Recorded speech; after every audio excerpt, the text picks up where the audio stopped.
Yes. This is economics part 3 exam.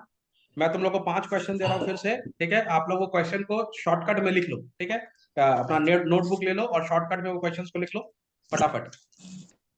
Question Yes, number sir. 1, mention one important difference between land and capital. Okay, one important difference between land and capital.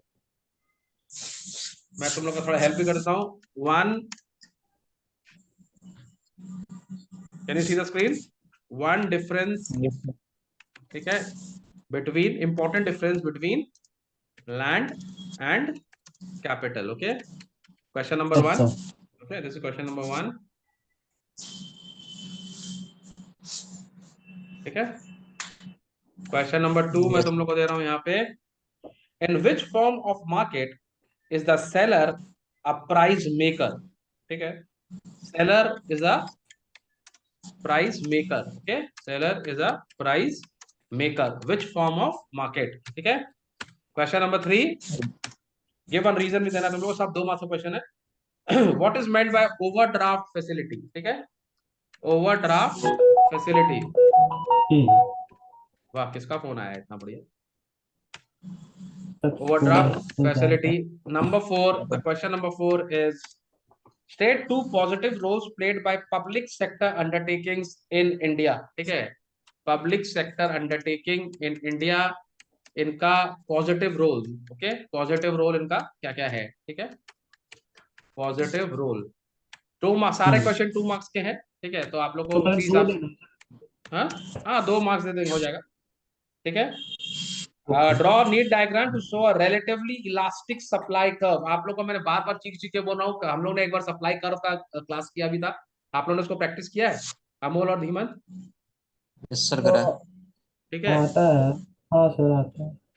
पूरा अच्छे से रट के exam से पहले जो भी इकोनॉमिक्स के स्टूडेंट है उसमें ध्यान देंगे। और जो हम लोग का वो है, क्या नाम है, शिफ्ट इन डिमांड कर्व जो है, उस पर भी हम लोग ध्यान देंगे, ठीक है। Relative supply, relative elastic supply curve, ठीक है, yes sir. Relative Sir. Elastic supply curve. Okay, ये 5 क्वेश्चन है।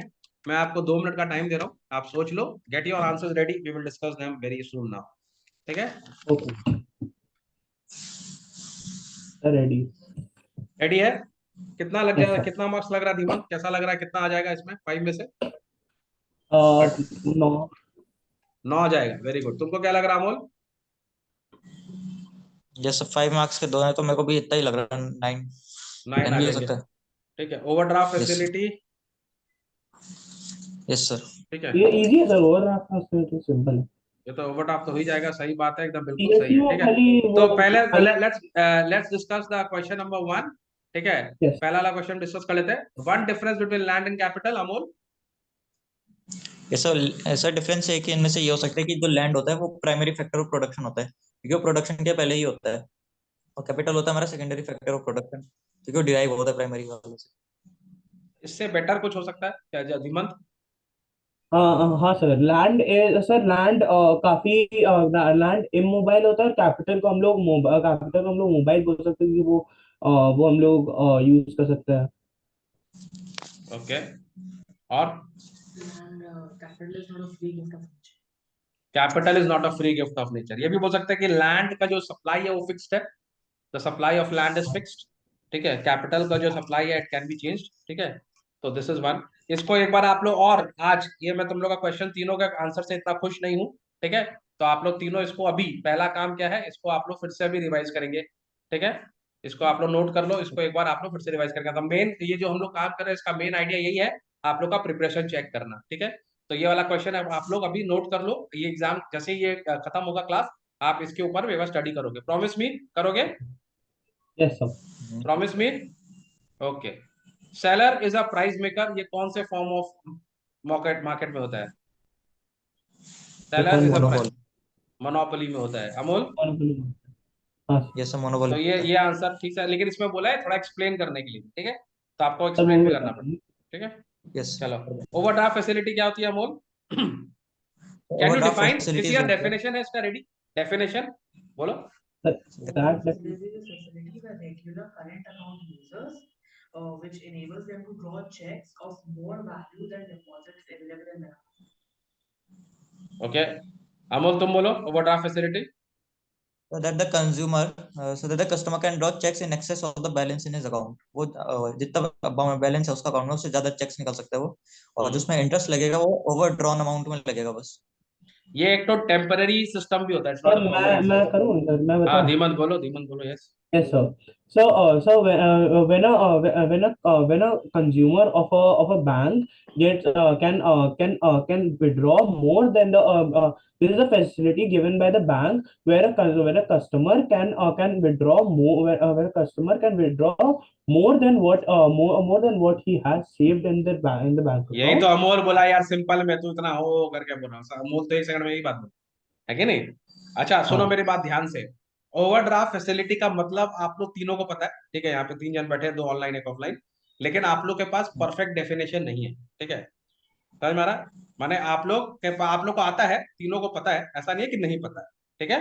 तो एक बार आप लोग कोशिश करना, अगर आप लोग को या तो इसका एक बार डेफिनेशन रट के चले जाना, क्योंकि इसका डेफिनेशन लिखना थोड़ा सा प्रॉब्लम हो सकता है, ठीक है।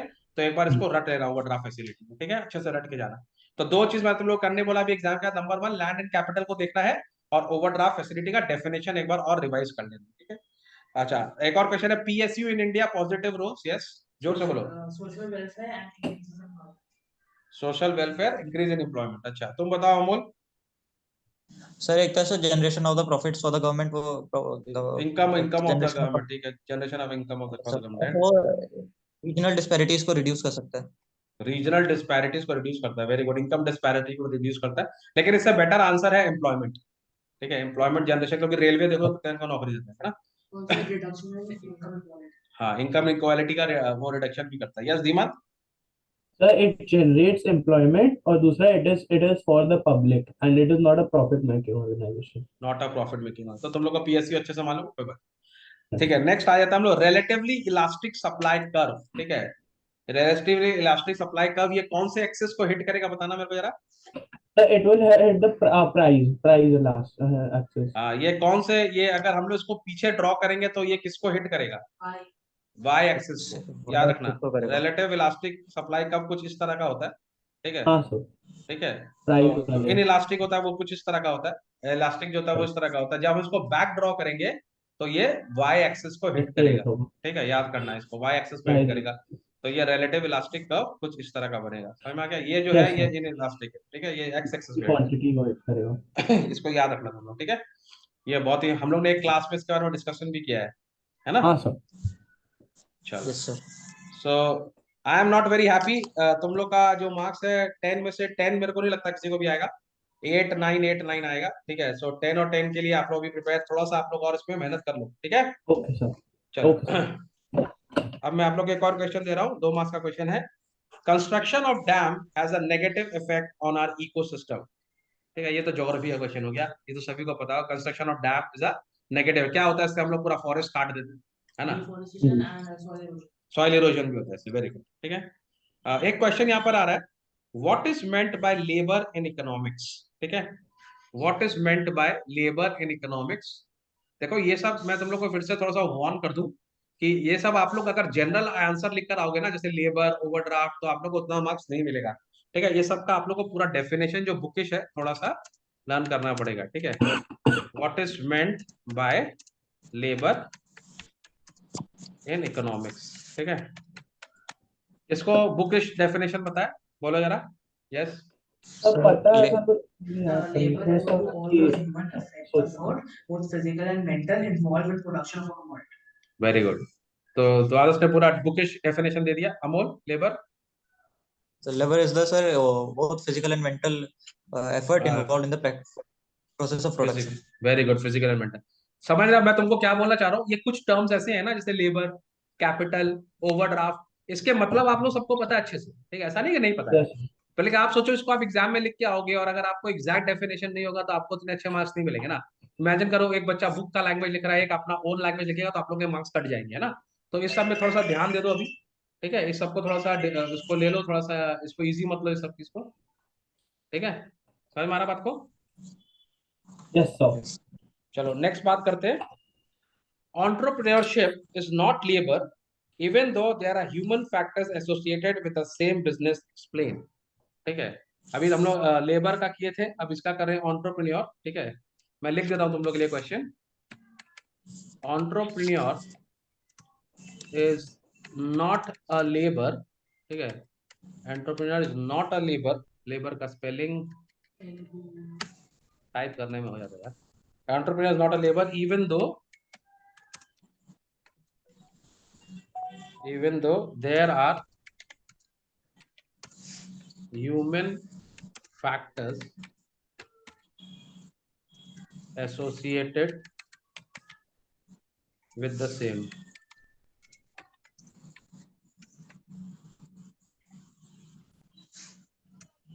business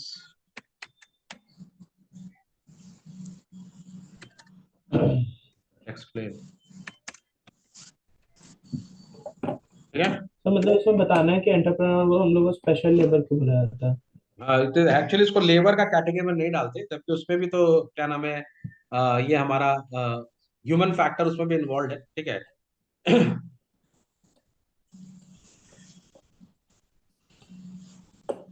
They have qualities superior to normal labor like risk-taking and innovation. सबसे बड़ा, बहुत ही अच्छा आंसर दिया, बहुत ही अच्छा आंसर दिया. What is the difference between entrepreneur और लेबर? हमेशा याद रखना, एक बहुत बड़ा डिफरेंस ये है कि entrepreneur is a risk taker, labour is yes sir. Not a risk taker. है ना, ये एक बहुत बड़ा वाइटल पॉइंट ऑफ डिफरेंस है, आप लोग याद रखना. ठीक है, एंटरप्रेन्योर जो होता है वो रिस्क लेता है, लेबर रिस्क नहीं लेता है. ठीक है, एंटरप्रेन्योर का आइडियाज होते हैं, लेबर उस आइडिया को फॉलो करता है. समझ में आ रहा बात को? कभी कभी तुम देखिएगा जो एंटरप्रेन्योर है वो खुद करके दिखाता है काम. ठीक है, इसी के लिए वो लेबर एस्पेक्ट है उसके अंदर में, लेकिन उसका आइडिया है और वो अपने आइडिया को इंप्लीमेंट कर रहा है. सबसे बड़ा इंपॉर्टेंट पॉइंट क्या है कि एंटरप्रेन्योर रिस्क टेकर है, लेबर रिस्क टेकर नहीं है. क्लियर हो गया सबके एकदम? Entrepreneur also manage, operate and control and हाँ, ये भी बोल सकते हैं कि एंटरप्रेन्योर जो होता है मैनेज करता है, कंट्रोल करता है एंटरप्राइज को, लेबर नहीं करता है. समझ में आ रहा बात को? So there is a very subtle difference here. तो आप लोग इसको क्लैरिटी कर लेना अपना. Diman, did you know this? Yes sir, definite. अच्छा, अब मैं तुम लोग को सम दे रहा हूं. ठीक है, सब लोग ये सम लिखो. ठीक है, सम का आंसर एक बार में सही चाहिए. ठीक है, a consumer purchased a consumer purchased 60 units of a good 60 unit of good at rupees 7. Okay,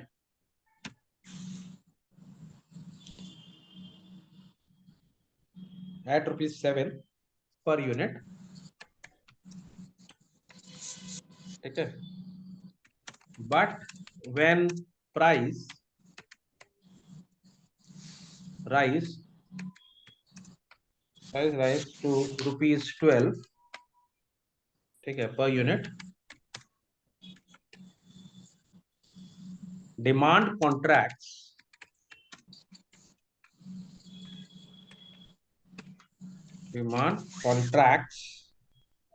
to 40 units.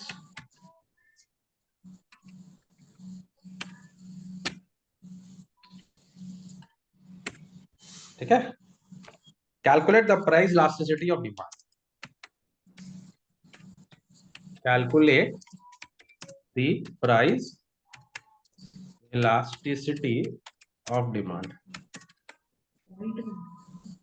I don't know. Answer आया सबका? समझ रहे हैं.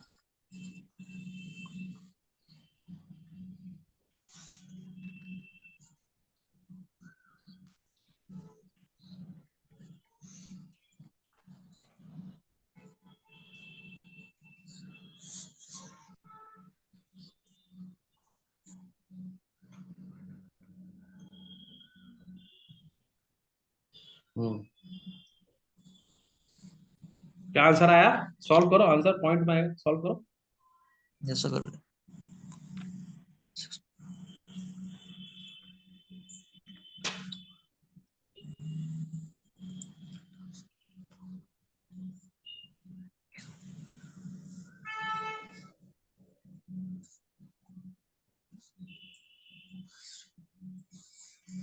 क्या आया धीमंत?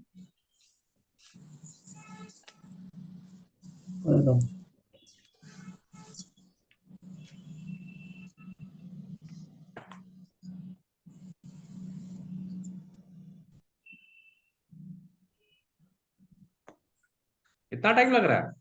मेरा हो गया सर।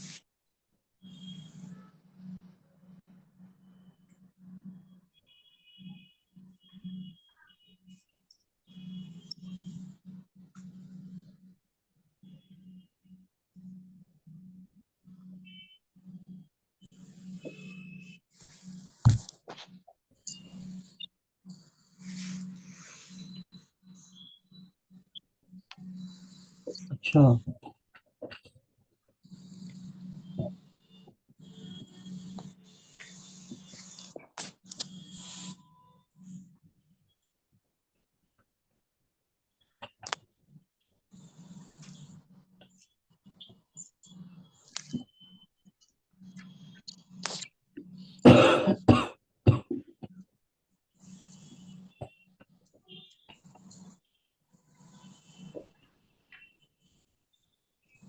वाह, आंसर कितना आ रहा है अमोल, जल्दी बोलो, बहुत टाइम वेस्ट हो गया। 0.4 आ रहा मेरा तो।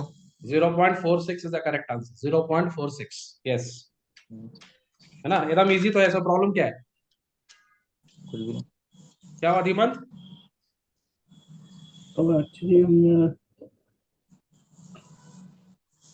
करते करते हम लोग बुढ़े हो गए इसको, नहीं? चलो, नेक्स्ट क्वेश्चन आ रहा है, डिफरेंशिएट बिटवीन। हुआ तुम्हारा धीमंत, आंसर नहीं आया इसका? इसको अभी अभी इसको इसका जैसे ही ये क्लास खत्म होगा तो ये वाला सम बनाओगे फिर से, ठीक है? ये रिवीजन क्लासेस है अपना। क्या क्या करना है तुम लोग सबको, क्या क्या करना है, मैंने क्या क्या तुम लोग को एडवाइस किया अभी। सबसे पहला क्या देखना तुम लोग को? Difference between land and capital, ठीक है? ओवरड्राफ्ट फैसिलिटी का डेफिनेशन, ठीक है? उसके बाद ये वाला सम फिर से तुम प्रैक्टिस करोगे धीमंत, ठीक है? और वो जो ऐसा। इलास्टिसिटी ऑफ डिमांड वाला मैंने तुमको स्लो बताया था ना, ग्राफ सर वो तो सप्लाई मैंने का। कर दिया, वो तो आता था। हाँ आता है, लेकिन वो तुम लोग रिवीजन करते रहोगे, हाँ ठीक बस है? रिवीजन, ओके सर हाँ, ओके। उसका रिवीजन करते रहोगे, वो तुम लोग का एग्जाम में आएगा ही, ठीक है? वो तुम लोग को करते रहना, नोट कर लो क्या क्या बोल रहा हूँ मैं, जो जो बोल रहा हूँ वो रिवीजन करना है। चलो, एक और क्वेश्चन जो बार बार आता है एग्जाम में और हम लोग को मार्क्स देकर जाएगा, ठीक है? ये इस पे हम लोग को मार्क्स स्कोर करना ही करना है। Number 1, differentiate between walking inflation and running inflation. कितना डिफरेंस बताना? 2 मार्क्स का बेटा, वॉकिंग एंड रनिंग, ठीक है? 2 मार्क्स का है, ठीक है? क्वेश्चन नंबर 2 है, explain horizontal division of labour with example. ये इंपॉर्टेंट है, एक्सप्लेन हॉरिजॉन्टल। जब तुम लोग हॉरिजॉन्टल डिवीजन करोगे तो वर्टिकल भी कर लेना, ठीक है? दोनों एक संग कर लेना। Yes sir. Horizontal division of labour with an example.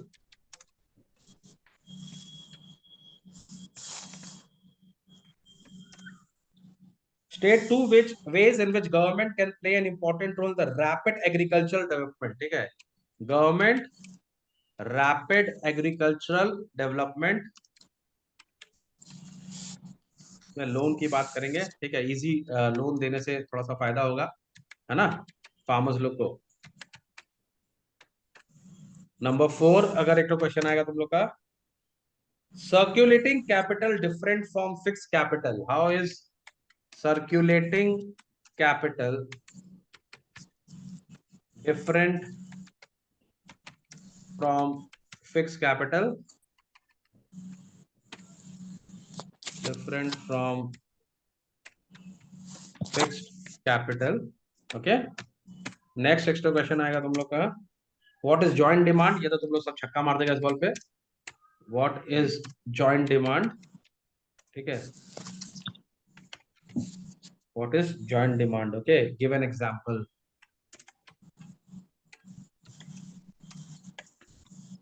मुझे ऐसा लग रहा है कुछ लोग परेशान हो गए इस 5 क्वेश्चन में, ठीक है? एक बार मैं पूछ लेता हूँ, धीमान कितना स्कोर हो जाएगा इसमें 10 में से?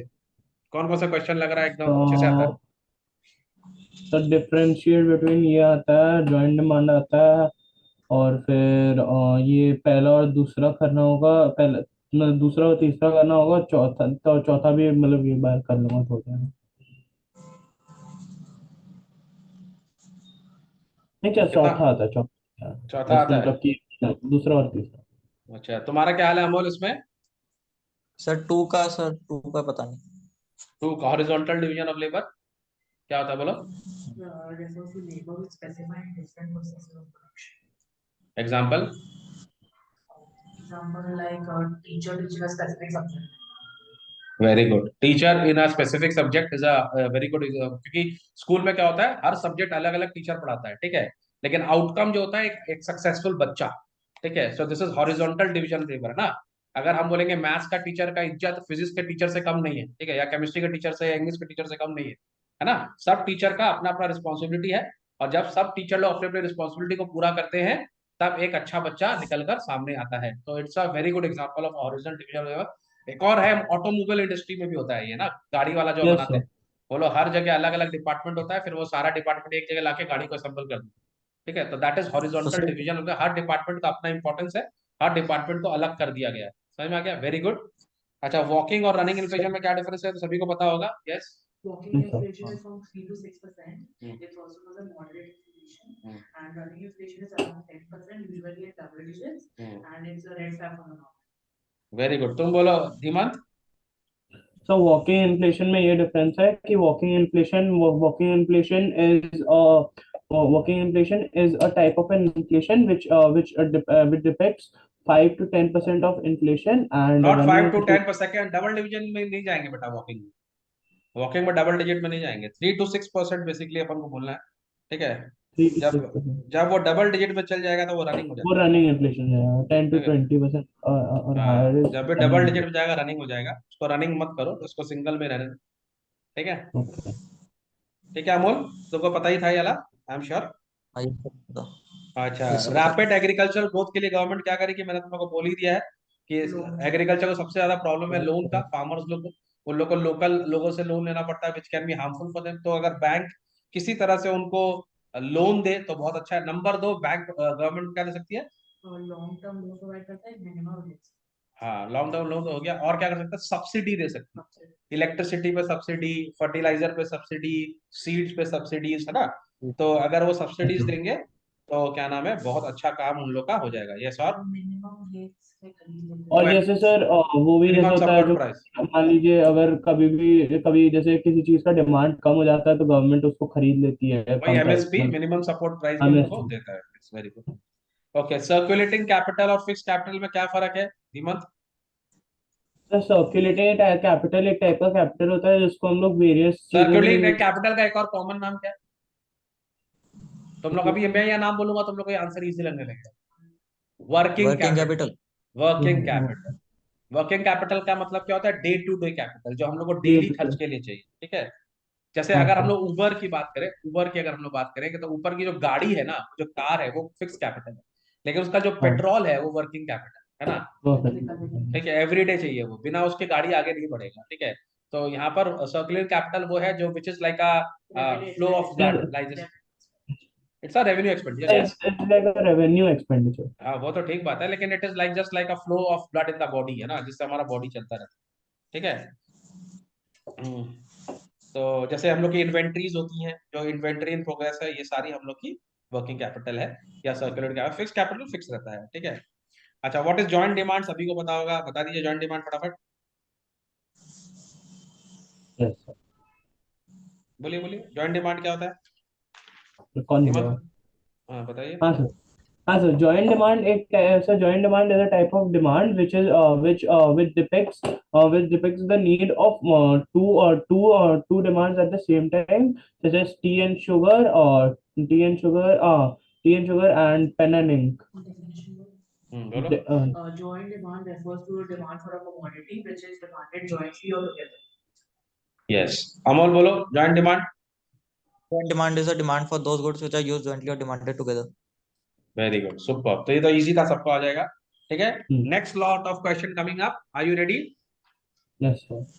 Okay, here comes the next lot of questions. कैसा लग रहा है तुम लोगों को? Pretty prepared? ठीक लग रहा। 90 आ जाएगा? अभी और प्रैक्टिस करूंगा, हो जाएगा सब। मेहनत करेंगे तो हो जाएगा।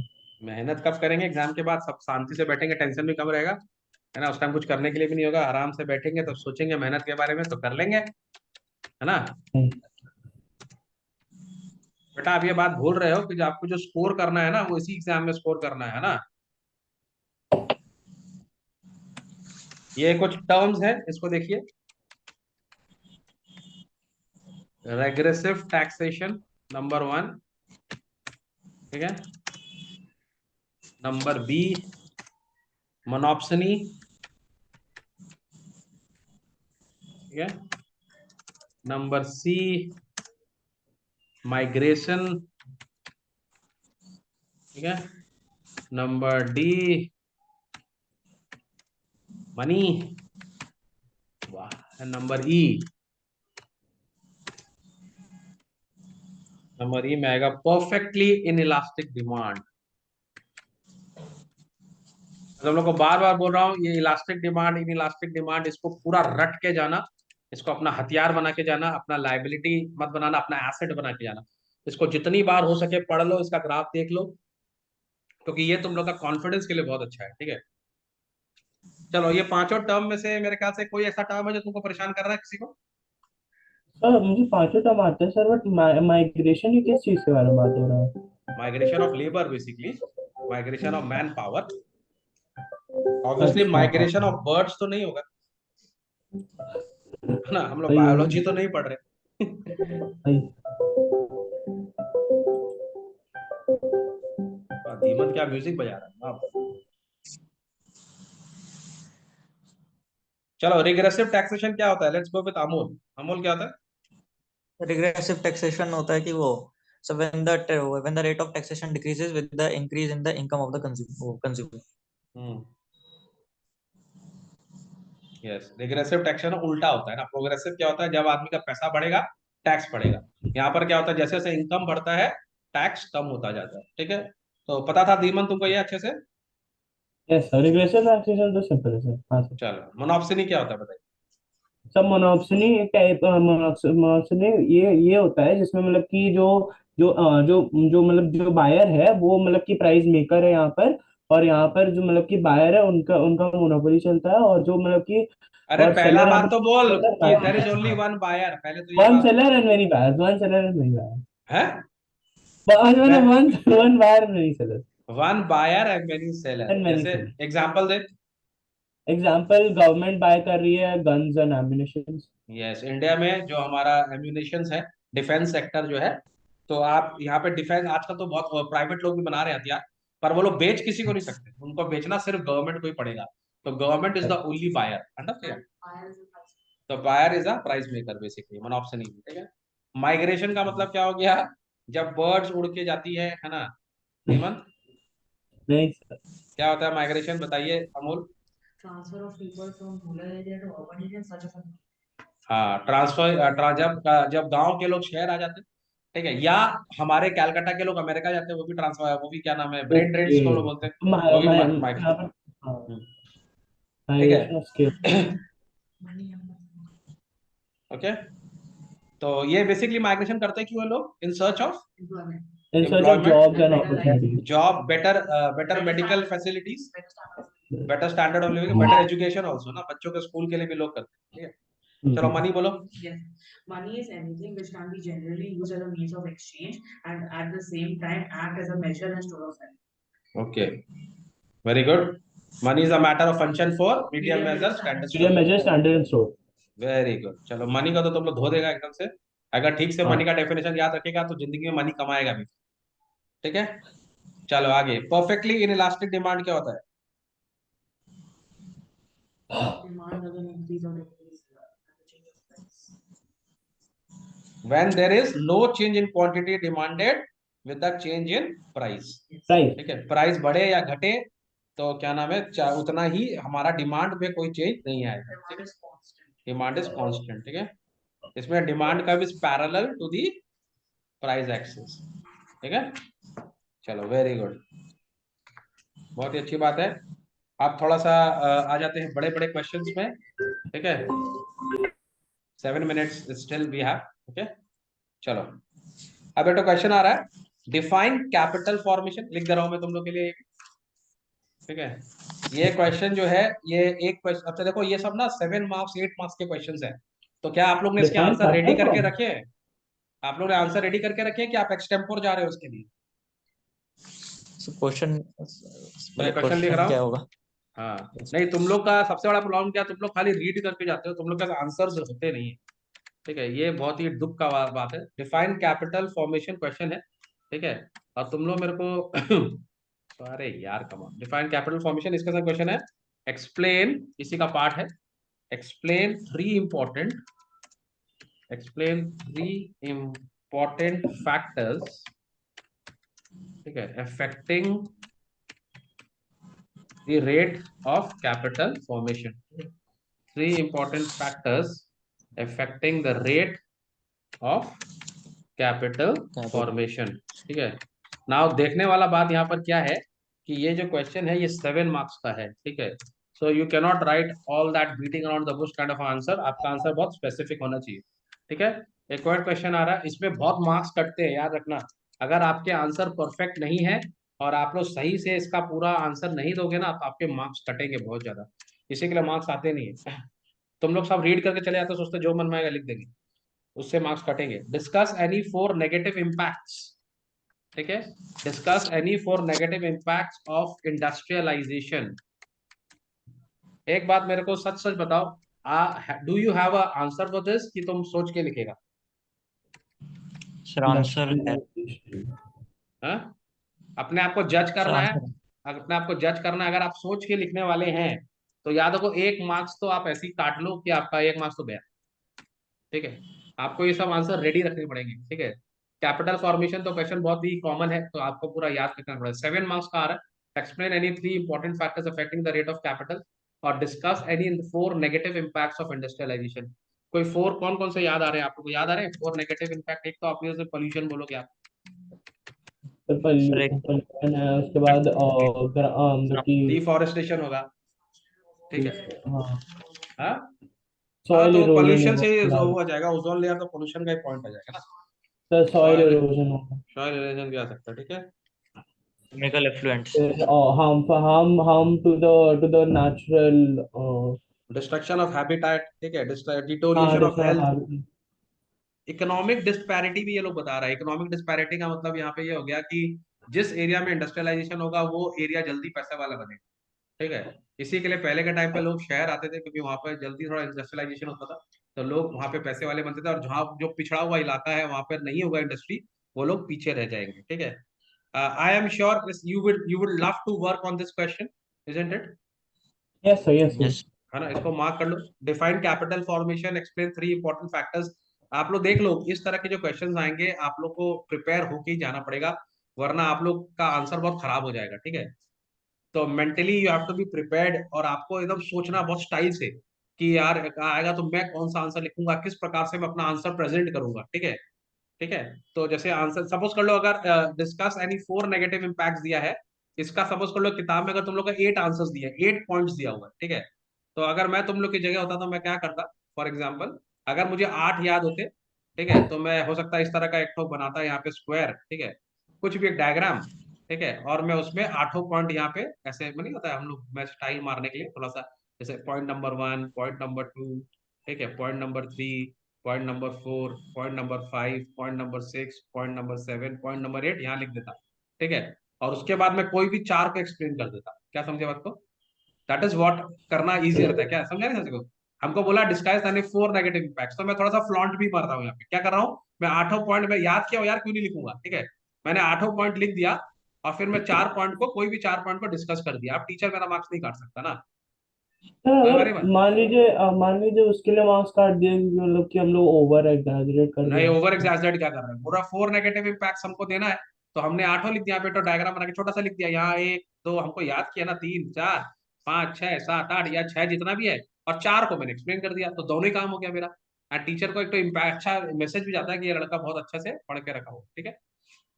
समझ गया? तो यार इतना याद कर रहे हैं, कुछ तो फायदा उठाए ना, ठीक है। जैसे यहाँ पे बोला explain 3 important factors affecting the rate of capital formation, है कि नहीं?